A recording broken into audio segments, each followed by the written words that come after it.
Corona लौट आया है। अप्रैल महीने के तीसरे हफ्ते में कोरोना संक्रमण के आंकड़े एक बार फिर से बढ़ने लगे हैं।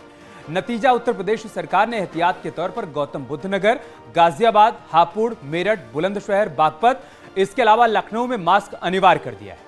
मतलब बिना मास्क अगर आप पकड़े जाते हैं तो जुर्माना होगा। एक बार फिर से मास्क जरूरी कर दिया गया है। कौन कौन से जिले हैं जहां पर मास्क अब पहनना अनिवार्य है, वो हम आपको टीवी स्क्रीन पर दिखा रहे हैं। जो दिल्ली एनसीआर का इलाका है, दिल्ली से सटा हुआ उत्तर प्रदेश के जितने जिले हैं, उसके अलावा लखनऊ में भी मास्क पहनना अब जरूरी हो गया है। और इन जिलों में जिन लोगों का टीकाकरण नहीं हुआ है, उन्हें चिन्हित कर वैक्सीनेट भी किया जाएगा, यह भी तय कर लिया गया है।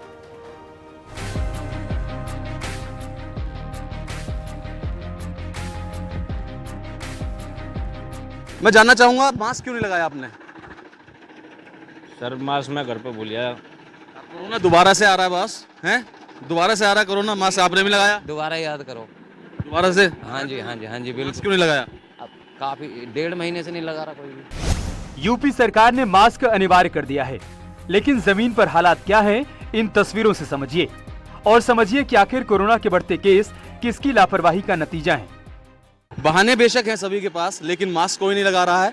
जहां तक भी आपकी नजर जाएगी, चाहे ये वाहन पर चलने वाले लोग हों, चाहे सड़कों पर पैदल चलने वाले लोग हैं। हालांकि एक बाबूजी हमारे सामने आ रहे हैं, मास्क लगाया हुआ है। बाबूजी, मान के आपने मास्क लगाया हुआ है, प्रदेश सरकार ने फिर से कहा है कि मास्क अनिवार्य है। आपको लगता है जरूरी होना चाहिए मास्क लगाना? जी हाँ, जरूरी होना चाहिए मास्क। गाजियाबाद या फिर नोएडा या फिर हर जगह एक ही तस्वीर है। हालांकि मेरठ में सरकार के आदेश के बाद पुलिस हरकत में है। चेकिंग अभियान चलाकर लोगों को मास्क लगाने के लिए कहा जा रहा है। तस्वीरें आपके सामने हैं, देखिए। जहां तक भी आपकी नजर जाएगी, यहाँ कोई भी व्यक्ति आपको मास्क लगाकर नजर नहीं आएगा। वजह यही है कि कोरोना इस बार दोबारा से बढ़ता जा रहा है, जिसको लेके प्रदेश सरकार थोड़ी सख्त हुई है और मास्क लगाने के आदेश दिए हैं। मैं जानना चाहूंगा, मास्क क्यों नहीं लगाया आपने? सर मास्क मैं घर पे भूल गया। शहर शहर लापरवाही का ये हाल तब है जबकि अप्रैल के महीने में कोरोना के केस तेजी से बढ़ रहे हैं।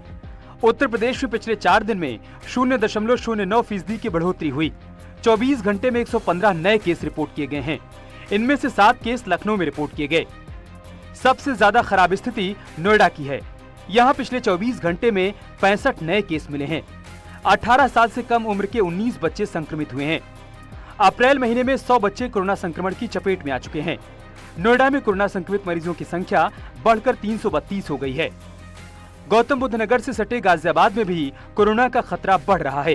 गाजियाबाद में 24 घंटे में 20 नए मामले रिपोर्ट किए गए हैं। टोटल एक्टिव केस की संख्या बढ़कर 129 हो गई है। गाजियाबाद में कोरोना से 22 छात्र और छात्राएं संक्रमित हो चुके हैं, जबकि 4 शिक्षक भी संक्रमित हुए हैं। कोविड के बढ़ते मामलों को देखते हुए योगी सरकार ने विशेष सतर्कता बरतने के निर्देश दिए हैं। Railway station, bus station, airport, expressway और टोल प्लाजा पर टीमें लगाकर जांच के आदेश दिए गए हैं। सरकार ने कोविड प्रभावित हरियाणा, महाराष्ट्र, दिल्ली और एनसीआर से आने वाले यात्रियों की जांच के निर्देश भी दिए हैं। सरकार ने विदेश से लौटने वाले यात्रियों की खास तौर पर टेस्टिंग के निर्देश दिए हैं, ताकि कोरोना संकट को बढ़ने से पहले ही रोका जा सके। इस बीच कानपुर आईआईटी ने चौथी लहर की आशंका को खारिज कर दिया। अब आईआईटी के मुताबिक चौथी लहर की आशंका भले ही कम है, लेकिन सरकार कोई जोखिम उठाने के पक्ष में नहीं है। सरकार ने अभी से एहतियाती कदम उठाने शुरू कर दिए हैं। पिछले 24 घंटों में 115 केसेस उत्तर प्रदेश में नए आए हैं, जिसमें 7 केसेस लखनऊ में हैं। लखनऊ में अब कोविड संक्रमित मरीजों की संख्या 41 पहुंच गई है। यानी कि अगर आपने थोड़ी सी लापरवाही और की तो मामला तेज हो जाएगा, जिसका खामियाजा सबको भुगतना पड़ेगा। लिहाजा मास्क लगाकर कोविड के नियमों का पूरी तरह पालन करें। कैमरा पर्सन अनिल के साथ मोहम्मद शबाब, न्यूज़ 18 लखनऊ।